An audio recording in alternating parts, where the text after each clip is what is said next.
Imagine a scenario in which your neighborhood, where you live, suddenly becomes a battleground for the fourth biggest army in the world. The video I brought to you today is going to be able to show you this is what happens in Gaza, which is a little bit different from what happens in the West Bank. I have here a clip from Ariel Bernstein. He's a former IDF combat soldier.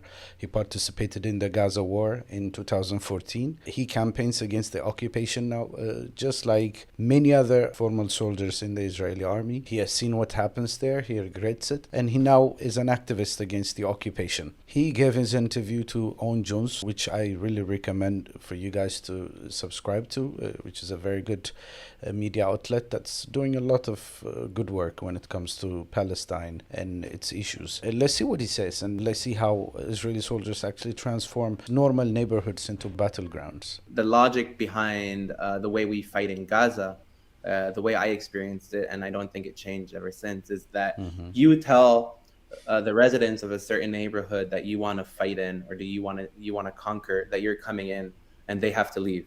They have an X amount of time to leave.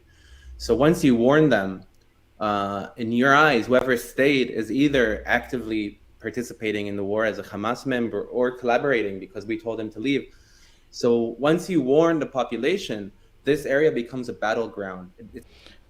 Just listen to this scenario. You're living in your neighborhood. All of a sudden, the soldiers come and tell you this is going to be a background. This is a warning for you. Just get out. Who would accept such a thing? Neighborhoods all of a sudden do not become battlegrounds, and that is not an acceptable situation. Imagine this happening to you in your neighborhood. Just all of a sudden, the soldiers come and tell you, you can't live here anymore. This is a war area. This is a battleground now. We're going to start fighting. And they will just change it into a battleground, and your life is upside down afterwards. This is a war crime. This is unacceptable. And that's what they've been doing, not only today, but for example, this specific soldier has been participating in the Gaza war in 2014. So he left it afterwards. This has been happening for many years, for many decades. And this is the life that they know. All of a sudden, your neighborhood becoming a battleground. And then anything that they do against you, against the civilian population, is justified. Why? Because they have warned. And they consider this humane, as you'll be listening to later on. It's not a neighborhood anymore, at least in your eyes as a soldier. You did your part, or you did what you needed to do to tell them to get away. So if they stay, it's their fault. He's revealing the psychology of the soldier. He just tells people, I've warned you guys, come on, get out. And they even have some bombs, which have like smaller bombs where they just warn people that their building is going to be bombarded. It's like, I'm going to destroy your house, just get out. And they consider this humane. And the soldiers actually believe this is okay. Because I've warned them. I mean, I've told them this is going to be a battleground. They should go. How do you do that? These people have no other homes to go to.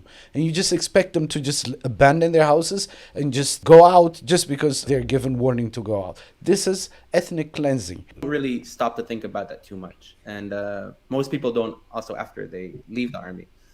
And for many in Israel, that's even considered something that's too humane. Like, why are we doing this? When actually it's just a way of legitimizing the area to be a battleground. It's not.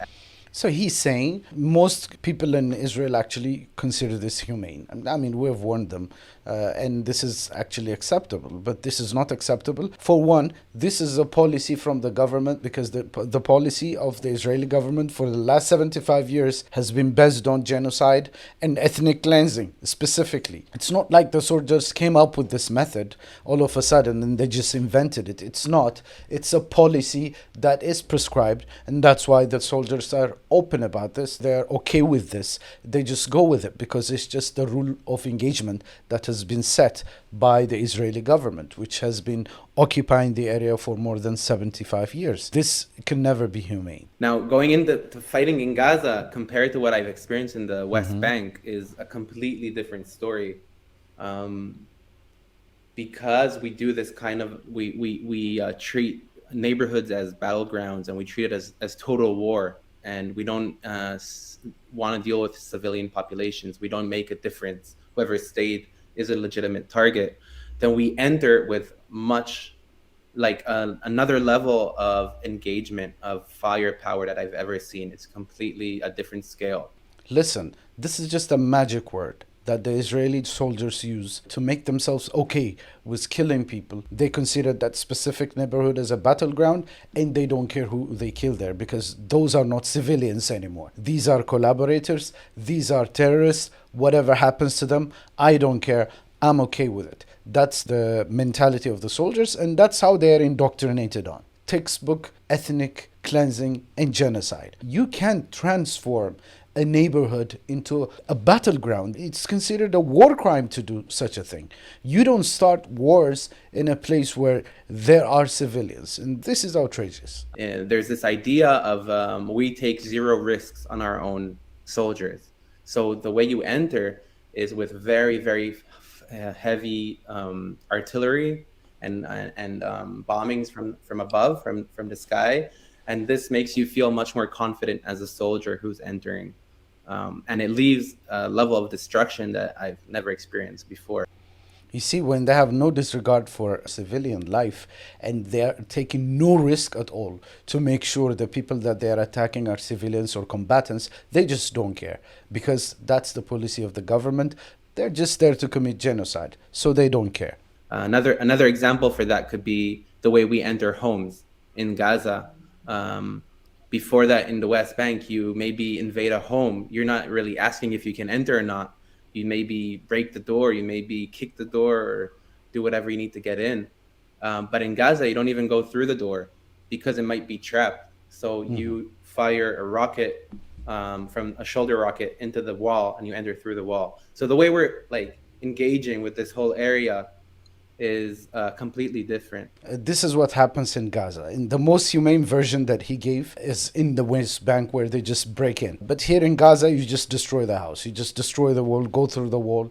Don't take the risk. Why? Because they want to make sure that this place is unlivable for people to survive in. So they just go there, destroy their houses, because they suddenly have the right to defend themselves. And this is an ethnic cleansing tactic that they have employed for many decades, and they still get away with it because countries like America and the US taxpayer money supports their project, because this is one of the last colonial projects in the Middle East. How soldiers actually treat the people when it comes to the West Bank will be the discussion of another video. If you like this video, please like it, share it, and make sure it reaches other people. Thank you for listening.